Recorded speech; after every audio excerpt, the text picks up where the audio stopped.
പിതാവിൻ്റെയും പുത്രൻ്റെയും പരിശുദ്ധ റൂഹായുടെയും തിരുനാമത്തിൽ ആമീൻ. സ്ലീബാ പെരുന്നാളിനു ശേഷം 5-ാം ഞായറാഴ്ചയായ ഇന്ന് തിരുസഭ ആവിലായിലെ വിശുദ്ധ അമ്മ ത്രേസ്യയെ ഓർമ്മിക്കുന്നു. തിരുസഭ നമ്മുടെ വിചിന്തനത്തിനായി നൽകുന്ന തിരുവചന ഭാഗം വിശുദ്ധ മത്തായിയുടെ സുവിശേഷം 23-ാം അധ്യായം 1 മുതൽ 12 വരെയുള്ള തിരുവചനങ്ങളാണ്.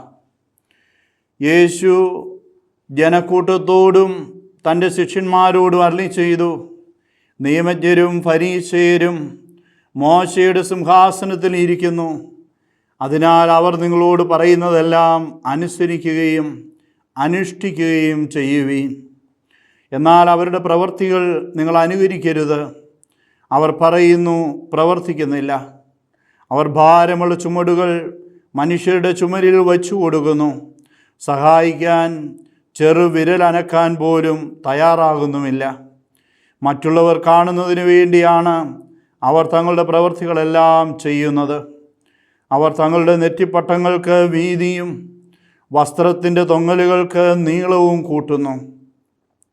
വിരുന്നുകളിൽ പ്രമുഖ സ്ഥാനവും സിനഗോഗുകളിൽ പ്രധാന പീഠവും നഗരവീഥികളിൽ അഭിവാദനവും ഇഷ്ടപ്പെടുന്നു.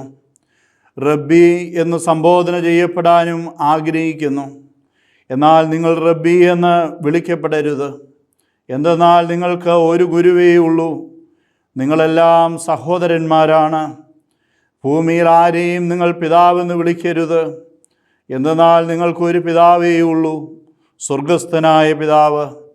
നിങ്ങൾ നേതാക്കന്മാരെന്നും വിളിക്കപ്പെടരുത്. എന്തെന്നാൽ ക്രിസ്തുവാണ് നിങ്ങളുടെ ഏക നേതാവ്. നിങ്ങളിലേറ്റവും വലിയവൻ നിങ്ങളുടെ ശുശ്രൂഷകനായിരിക്കണം. തന്നെ തന്നെ ഉയർത്തുന്നവൻ താഴ്ത്തപ്പെടും, തന്നെ തന്നെ താഴ്ത്തുന്നവൻ ഉയർത്തപ്പെടും. ദൈവമേ, സ്തുതി നിനക്ക് യോഗ്യമാകുന്നു. ബാരിക്കുമോർ.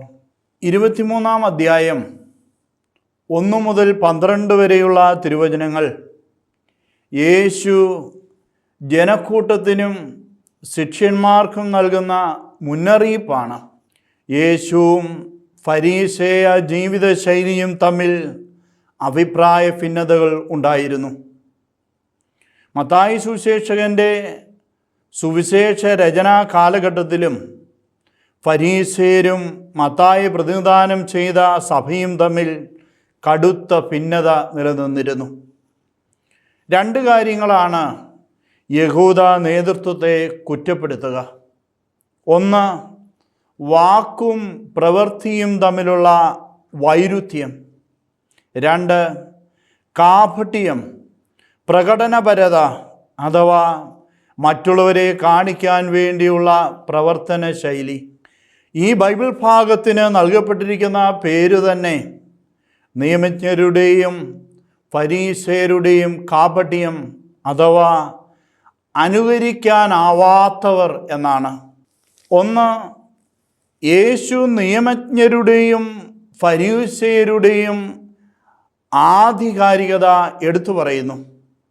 2, യേശു നിയമജ്ഞരുടെയും ഫരീസേയരുടെയും പദവിക്ക് അനുയോജ്യമല്ലാത്ത ജീവിത ശൈലിയെ തുറന്നു കാട്ടുന്നു. 3, യേശു പറയുന്നു, മോശയുടെ സിംഹാസനത്തിലിരിക്കുന്ന ഫരീസേയരും നിയമജ്ഞരും പറയുന്നത് അനുസരിക്കണം, അനുഷ്ഠിക്കണം. 4, യേശു പറയുന്നു, ഫരീസേയരുടെയും നിയമജ്ഞരുടെയും പ്രവർത്തികൾ അനുകരിക്കരുത്. 5, യേശു ശിഷ്യർ അവരുടെ പദവിക്കനുസരിച്ച ജീവിത ശൈലി കാത്തു സൂക്ഷിക്കണമെന്ന് ഓർമ്മപ്പെടുത്തുന്നു. ത്രിവിധ വിമർശനങ്ങളാണ് ഇവിടെ യേശു നടത്തുന്നത്. 1, പറയുന്നത് പ്രവർത്തിക്കാത്തവർ. 2, മനുഷ്യരെ ഭാരപ്പെടുത്തുന്നവർ. 3, മറ്റുള്ളവരുടെ പ്രശംസ ലക്ഷ്യം വയ്ക്കുന്നവർ.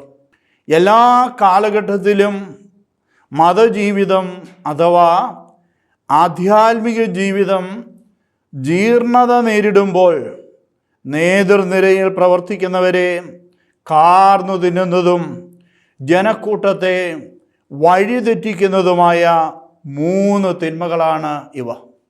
ജീവിതവും പഠിപ്പിക്കലും പ്രസംഗവും തമ്മിലുള്ള അന്തരം. ജീവിതവും പഠിപ്പിക്കലും പ്രസംഗവും തമ്മിലുള്ള അന്തരം. അമിത പണപ്പിരിവും അനുഷ്ഠാനങ്ങളുടെ അടിച്ചേൽപ്പിക്കലും. ലൗകിക സ്ഥാനമാനങ്ങൾക്കും നേട്ടങ്ങൾക്കുമായുള്ള കുറുക്കുവഴികൾ തേടൽ. സ്തുതിപാഠകരും അവസരവാദവും പാദസേവയും. പ്രവാചകസ്വരവും തിരുത്തലും നവീകരണവും നഷ്ടപ്പെടുത്തുന്നതും ജനക്കൂട്ടത്തെ വഞ്ചിക്കുന്നതുമായ തിന്മകളാണ് ഇവ. ഇവ യേശു വെറുക്കുന്നു. മോശയുടെ സിംഹാസനം എന്ന പ്രയോഗത്തിന് വളരെ അധികം അർത്ഥമുണ്ട്. ഇസ്രായേലിൽ ദൈവിക പ്രബോധനം ആധികാരികമായി നൽകപ്പെട്ടത് മോശയിലൂടെയാണ്. സത്യപ്രബോധനത്തിൻ്റെയും നിയമവ്യാഖ്യാനത്തിൻ്റെയും പ്രതീകമാണ് മോശയുടെ സിംഹാസനം. നിയമജ്ഞരും ഫരീസേരും മോശയുടെ സിംഹാസനത്തിലിരുന്ന് കുറ്റം കൂടാതെ നിയമം വിശദീകരിക്കുന്നവരും വ്യാഖ്യാനിക്കുന്നവരുമാണ്.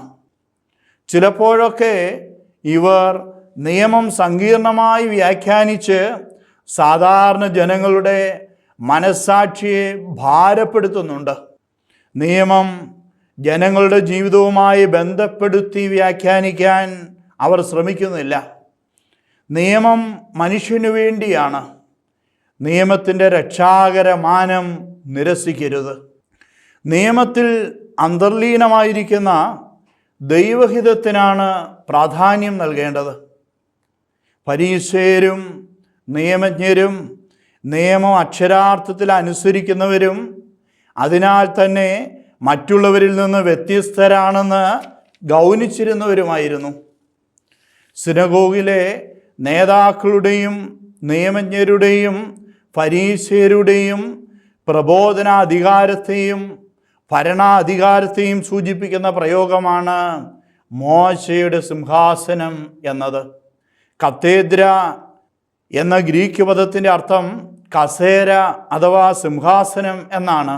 മെത്രാൻ്റെ അപ്പസ്തോലിക പ്രബോധനാധികാരത്തെയും ദൗത്യത്തെയും സൂചിപ്പിക്കുന്ന പദമാണ് കത്തീഡ്രൽ. മെത്രാൻ്റെ സിംഹാസനം സ്ഥാപിച്ചിരിക്കുന്ന ദേവാലയമാണ് കത്തീഡ്രൽ. സിനഗോഗുകളിലും ഇത്തരത്തിലുള്ള ഒരു നിർദ്ദിഷ്ട ഇരിപ്പിടം അഥവാ സിംഹാസനം സ്ഥാപിച്ചിരുന്നു.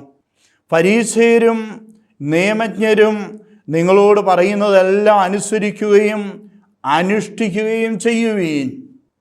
പ്രബോധനാധികാരത്തിന് ഒരു തുടർച്ചയുണ്ട്, ആധികാരികതയുണ്ട്. ക്രിസ്തീയ മേലധ്യക്ഷ അപ്പോസ്തോലിക അധികാരത്തിൻ്റെയും സത്യപ്രബോധനത്തിൻ്റെയും ആധികാരികതയും തുടർച്ചയും വെളിപ്പെടുത്തുന്നതാണ് കത്തീദ്രലുകളിലെ കത്തീദ്ര അഥവാ മെത്രാൻ്റെ സിംഹാസനം. അനാവശ്യ കൊത്തുപണികൾ കൊണ്ട് അലങ്കൃതമായ സിംഹാസനങ്ങൾ ദേവാലയങ്ങൾ തോറും പണിയുന്നത് മനുഷ്യനെ ഭാരപ്പെടുത്തുന്ന നടപടിയാണ്.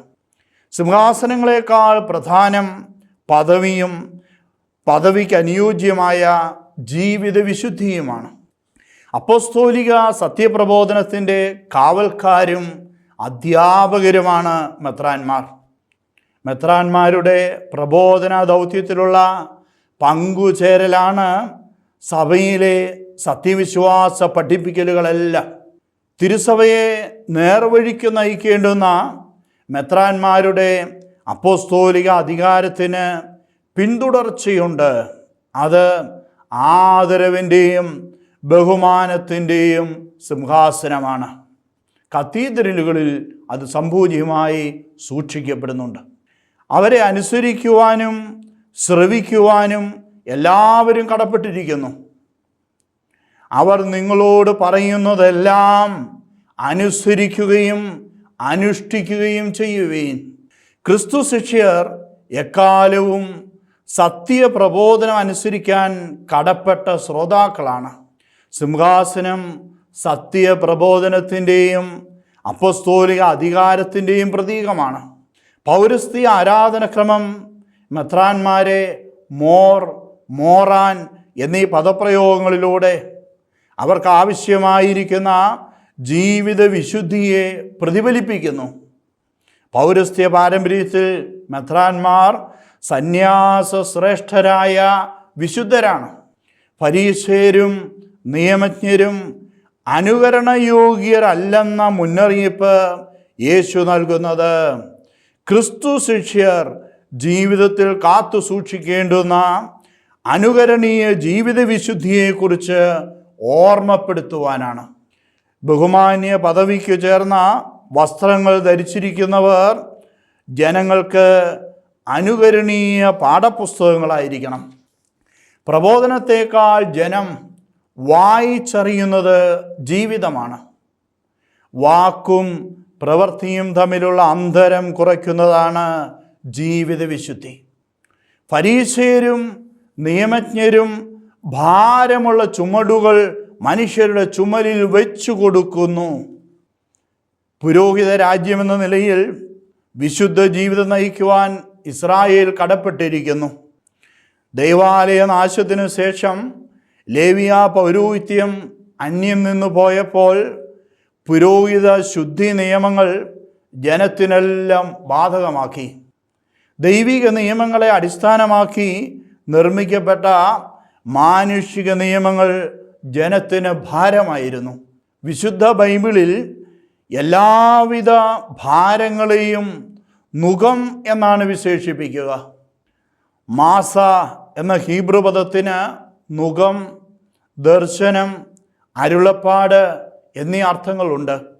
ദൈവത്തിൻ്റെ അരുളപ്പാടുകളായി, ദൈവിക നിയമങ്ങളായി സാധാരണ ജനത്തിന് വഹിക്കാനാവുന്നതിലധികം ഭാരം ഫരീസേരും നിയമജ്ഞരും അവരുടെ ചുമലിൽ വെച്ചു കെട്ടിക്കൊടുത്തു. സാധാരണ ജനങ്ങളുടെ അനുദിന ജീവിത ക്ലേശങ്ങൾ തിരിച്ചറിയാതെ അടിച്ചേൽപ്പിക്കുന്ന എല്ലാ നടപടികളും യേശു വെറുക്കുന്നു. അടിച്ചേൽപ്പിക്കപ്പെടുന്ന നിർബന്ധിത പണപ്പിരിവുകൾ കൊണ്ടും നീതിയും കരുണയുമില്ലാത്ത സമീപന രീതികൾ കൊണ്ടും അമിത ജീവിതഭാരം ചുമത്തുന്നതുകൊണ്ടും ദൈവവിശ്വാസം ഉപേക്ഷിക്കുന്നവരുണ്ട്. ഇങ്ങനെ ജീവിതം വീർപ്പുമുട്ടിയിരുന്ന സാധാരണക്കാരോട് യേശുനാഥൻ പറഞ്ഞ വാക്കുകളാണ് മത്തായി സുവിശേഷം 11-ാം അധ്യായം 28 മുതൽ 30 വരെയുള്ള തിരുവചനങ്ങൾ. അധ്വാനിക്കുന്നവരും ഭാരം വഹിക്കുന്നവരുമായ നിങ്ങളെല്ലാവരും എൻ്റെ അടുക്കൽ വരുവീൻ, ഞാൻ നിങ്ങളെ ആശ്വസിപ്പിക്കാം. ഞാൻ ശാന്തശീലനും വിനീത ഹൃദയനുമാകയാൽ എൻ്റെ നുകം വഹിക്കുകയും എന്നിൽ നിന്ന് പഠിക്കുകയും ചെയ്യുവീൻ. അപ്പോൾ നിങ്ങൾക്ക് ആശ്വാസം ലഭിക്കും. എന്തെന്നാൽ എൻ്റെ നുകം വഹിക്കാൻ എളുപ്പമുള്ളതും ചുമട് ഭാരം കുറഞ്ഞതുമാണ്.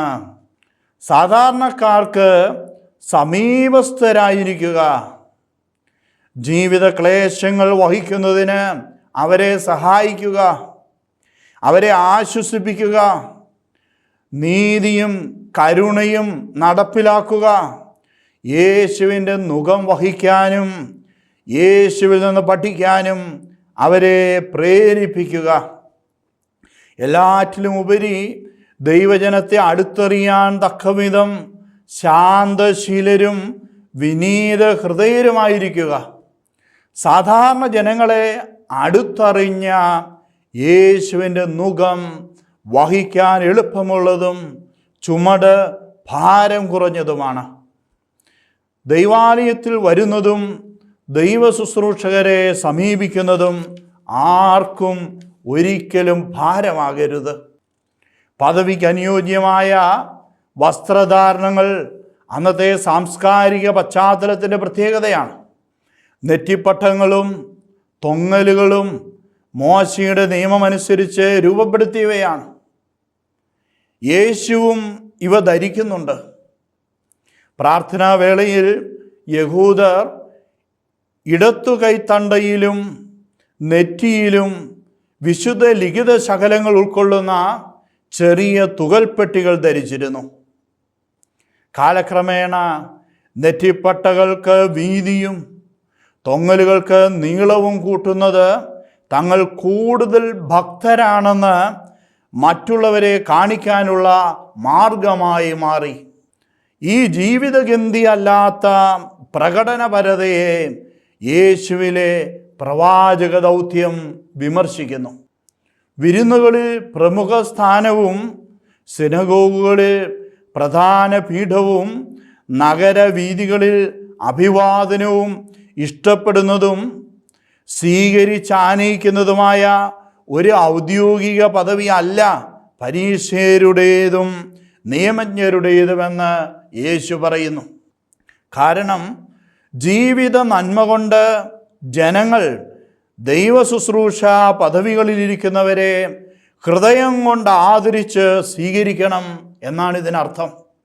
പദവികൾക്കും സ്ഥാനമാനങ്ങൾക്കും ആദരവുകൾക്കുമായുള്ള ഇഷ്ടാനിഷ്ടങ്ങളെക്കാളും വിലപേശലുകളെക്കാളും പ്രധാനം ദൈവ ശുശ്രൂഷ പദവികളുടെ മാന്യത കാത്തുസൂക്ഷിക്കുന്ന സുവിശേഷ സാക്ഷ്യത്തിൻ്റെ ജീവിതമാണ്.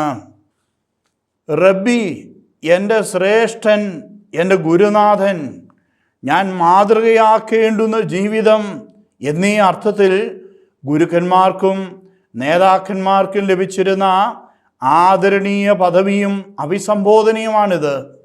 റബ്ബി, പിതാവ്, നേതാവ് എന്നീ അഭിസംബോധനകളും പദവികളും നിയമജ്ഞരും ഫരീസേയരും ആഗ്രഹിച്ചിരുന്നു. സ്ഥാനമാനങ്ങൾക്ക് വേണ്ടിയുള്ള പിടിവലിയും പടലപ്പിണക്കവും മത്തായി സുവിശേഷ സഭാസമൂഹത്തിലുണ്ടായിരുന്നു. ക്രിസ്തീയ സാക്ഷ്യത്തിന് നിരക്കാത്ത ഈ നടപടിയെ യേശു ഇവിടെ തിരുത്തുന്നു. എന്നാൽ ഇതിനർത്ഥം റബ്ബി, പിതാവ്, നേതാവ് എന്നീ പദവികൾ ഇല്ല എന്നല്ല. മറിച്ച് ഈ പദവികൾ ക്രിസ്തുവിൽ നൽകപ്പെടുന്നതും മാനുഷിക യോഗ്യത അളക്കാതെയുള്ള ദൈവദാനവും ദൈവ ശുശ്രൂഷയ്ക്കായി പരമേൽപ്പിക്കപ്പെട്ടിരിക്കുന്നവയുമാണ് എന്നാണ്. ആത്യന്തികമായി ഗുരുവും പിതാവും നേതാവും ദൈവമാണ്.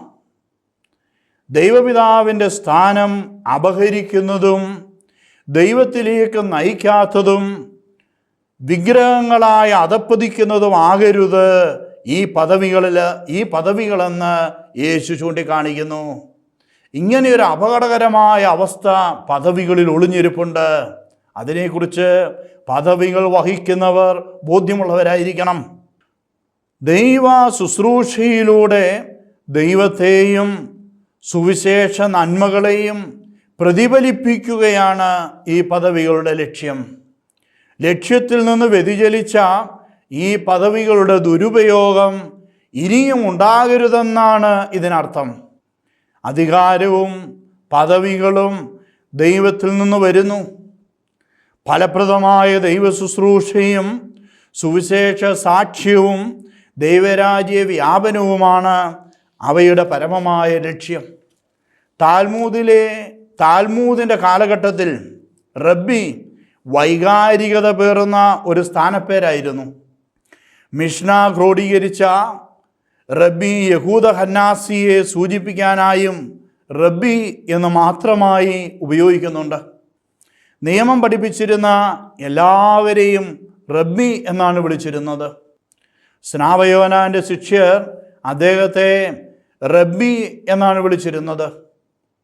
യേശു തന്നെയും റബ്ബി, റബ്ബോനി എന്നീ പദങ്ങളാൽ സംബോധന ചെയ്യപ്പെടുന്നുണ്ട്. മറ്റുള്ളവരിൽ നിന്ന് ബഹുമാനം ആഗ്രഹിക്കുന്ന ജീവിത സാക്ഷ്യമില്ലാത്ത റബ്ബിമാരെ പോലെ തൻ്റെ ശിഷ്യർ അധപ്പതിക്കരുത് എന്ന് യേശു ആഗ്രഹിച്ചിരുന്നു. ഹീബ്രുവിൽ ആബായും ഗ്രീക്കിൽ പാത്തേറും സുറിയാനിയിൽ ആബോയും ആബൂനും പിതാവിനെ സൂചിപ്പിക്കുന്ന വാക്കുകളാണ്. പിതാമഹനും പൂർവികനും ഗോത്രപിതാവും ഒരു പ്രസ്ഥാനത്തിൻ്റെ സ്ഥാപകനും പ്രധാന പ്രതിനിധിയും പ്രബോധകരും പ്രവാചകന്മാരും രാജാക്കന്മാരും പിതാവ് എന്ന് വിളിക്കപ്പെട്ടിരുന്നു. കുടുംബാംഗങ്ങളുടെ ആദരവിനും അനുസരണത്തിനും പാത്രമായിരുന്ന കുടുംബനാഥൻ പിതാവെന്ന് വിളിക്കപ്പെട്ടിരുന്നു. പുരാതന കാലം മുതലേ ഇസ്രായേൽക്കാർ ദൈവത്തെ പിതാവായി കരുതിയിരുന്നു. യാവേ ഇസ്രായേലിൻ്റെ പിതാവാണ്. എലയാബ്, ജോബാവ് എന്നീ പേരുകളുടെ അർത്ഥം ദൈവം എൻ്റെ പിതാവ് എന്നാണ്. അബിജ, അബിയേൽ എന്നീ പേരുകളുടെ അർത്ഥം എൻ്റെ പിതാവ് ദൈവം എന്നാണ്. യേശു ദൈവപിതാവുമായുള്ള ബന്ധത്തെ സൂചിപ്പിക്കുവാൻ എൻ്റെ പിതാവ് എന്നുപയോഗിക്കുന്നു. ദൈവവും യേശു ശിഷ്യരും തമ്മിലുള്ള ബന്ധത്തെ സൂചിപ്പിക്കുവാൻ നിങ്ങളുടെ പിതാവ് എന്ന പ്രയോഗം കാണാം. എല്ലാ പിതൃത്വവും സൃഷ്ടാവായ ദൈവത്തിൽ നിന്ന് വരുന്നു. പിതാവ് തൻ്റെ മക്കളെ സ്നേഹിക്കുകയും ശുശ്രൂഷിക്കുകയും സന്മാർഗത്തിലും വിശ്വാസത്തിലും സംരക്ഷിക്കുന്നത് പോലെ പിതൃത്വം സമുന്നതമായ ദൈവിക അധികാരവും ഉത്തരവാദിത്വവുമാണ്. ആത്യന്തികമായ പിതാവ് ദൈവപിതാവാണ്. ഭൂമിയിലെ എല്ലാ പിതൃത്വവും ദൈവപിതാവിൻ്റെ അധികാരത്തിലുള്ള പങ്കുചേരലാണ്. ഭൂമിയിൽ ആരും പിതാവ് എന്ന് വിളിക്കപ്പെടരുത് എന്ന വാചികാർത്ഥമല്ല ഈ തിരുവചനത്തിനുള്ളത്. മറിച്ച് പിതൃത്വം ദൈവപിതാവിൽ നിന്ന് വരുന്ന അധികാരവും ഉത്തരവാദിത്വവുമാണ്. പിതാവ് എന്ന് വിളിക്കപ്പെടുന്നവർ സുവിശേഷ ജീവിത സാക്ഷ്യം കൊണ്ട് അതിന് അർത്ഥം പകരണം എന്നാണ്. ഈ സുവിശേഷ ഭാഗത്തെ 8 മുതൽ 12 വരെയുള്ള തിരുവചനങ്ങൾ ശിഷ്യരോട് മാത്രമായി പറഞ്ഞിട്ടുള്ളതാണ്. അർത്ഥമറിയാത്ത ധാരാളം ദുർവ്യാഖ്യാനങ്ങൾ ഇവയ്ക്ക് നൽകപ്പെട്ടിട്ടുണ്ട്. നേതാവ്, നേതൃത്വം, അധികാരം എന്നിവ സേവനത്തിനുള്ളതാണ്. ദൈവ ശുശ്രൂഷയുടെ സാധ്യതയാണ്. എല്ലാ അധികാരവും യേശുവിൻ്റെ ഏക അധികാരത്തിൻ്റെ ഭാഗമാണ്. ക്രിസ്തുവാണ് ഏക നേതാവ്. എല്ലാ അധികാരികളും നേതാക്കന്മാരും യേശുവിൻ്റെ അധികാരത്തിൽ പങ്കുചേരുന്ന പ്രതിനിധികളാണ്. നേതാവ് എന്ന പദവിയുടെ ശുശ്രൂഷ സേവന മനോഭാവം തിരിച്ചറിയാത്ത വ്യക്തി ആ പേരിന്, പദവിക്ക് യോഗ്യനല്ല എന്ന് ക്രിസ്തു പ്രസ്താവിക്കുന്നു. എന്തെന്നാൽ ഒരു കർത്താവേ ഉള്ളൂ, യേശു ക്രിസ്തു. എല്ലാവരും സ്വർഗീയ പിതാവിൻ്റെ മക്കൾ, ദൈവം സൃഷ്ടാവും മനുഷ്യകുലം ദൈവത്തിൻ്റെ മക്കളും. മനുഷ്യമക്കൾ പരസ്പര സഹോദരങ്ങളാണ്. അധികാരം ആധിപത്യത്തിനുള്ളതല്ല, മറിച്ച് സേവനത്തിനും ദൈവ ശുശ്രൂഷയ്ക്കുമുള്ളതാണ്. ദൈവമാണ് എല്ലാ പദവികളുടെയും അധികാരത്തിൻ്റെയും ഉറവിടം എന്ന തിരിച്ചറിവ് എല്ലാ ധാർഷ്ട്യങ്ങളും നമ്മളിൽ നിന്ന് എടുത്തു കളയും. ദൈവരാജ്യത്തിലെ പദവികൾ ദൈവ ശുശ്രൂഷയുടെ ദൗത്യ നിർവഹണത്തിനുള്ളതാണ്. മനുഷ്യൻ്റെ അയോഗ്യത കണക്കിലെടുക്കാതെയുള്ള ദൈവദാനങ്ങളാണ് അവ. അധികാരം ദൈവത്തിൽ നിന്ന് വരുന്നെന്ന തിരിച്ചറിവും ദൈവദാനമാണെന്ന ബോധ്യവും നമ്മെ കൂടുതൽ എളിമപ്പെടുത്തുകയും സുവിശേഷ സാക്ഷ്യത്തിൻ്റെയും ദൈവരാജ്യ ശുശ്രൂഷയുടെയും ജീവിതം നയിക്കുന്നതിന് സഹായിക്കുകയും ചെയ്യും. യേശുവിൻ്റെ മഹനീയ മാതൃക അനുകരിക്കുന്ന അധികാരി അംഗീകരിക്കപ്പെടും, സ്വീകരിക്കപ്പെടും. അല്ലാത്തവർ അതിവേഗം മനുഷ്യ മനസ്സിൽ നിന്നും ദൈവ ഓർമ്മയിൽ നിന്നും തിരസ്കരിക്കപ്പെടും. ദൈവരാജ്യ ശുശ്രൂഷ ഫലപ്രദമായി നിർവഹിക്കുന്നതിൽ നിന്ന് പരാജയപ്പെടും. നിങ്ങളിൽ ഏറ്റവും വലിയവൻ നിങ്ങളുടെ ശുശ്രൂഷകനായിരിക്കണം. തന്നെ തന്നെ ഉയർത്തുന്നവൻ താഴ്ത്തപ്പെടും, തന്നെ തന്നെ താഴ്ത്തുന്നവൻ ഉയർത്തപ്പെടും. അധികാരം ദൈവത്തിൽ നിന്ന് വരുന്നെന്നും മറ്റുള്ളവർ സഹോദരങ്ങളാണെന്നും തിരിച്ചറിയുന്ന അധികാരി സ്വർഗരാജ്യ ശുശ്രൂഷയാണ്. യുദ്ധവും ഭീകരവാദവും മുറവിളി കൂട്ടുമ്പോൾ സമാധാനത്തിനും ജീവൻ്റെ സമൃദ്ധിക്കുമായി ജീവൻ്റെ നാഥനോട് നമുക്ക് പ്രാർത്ഥിക്കാം. പിതാവിൻ്റെയും പുത്രൻ്റെയും പരിശുദ്ധ റൂഹായുടെയും തിരുനാമത്തിൽ ആമീൻ.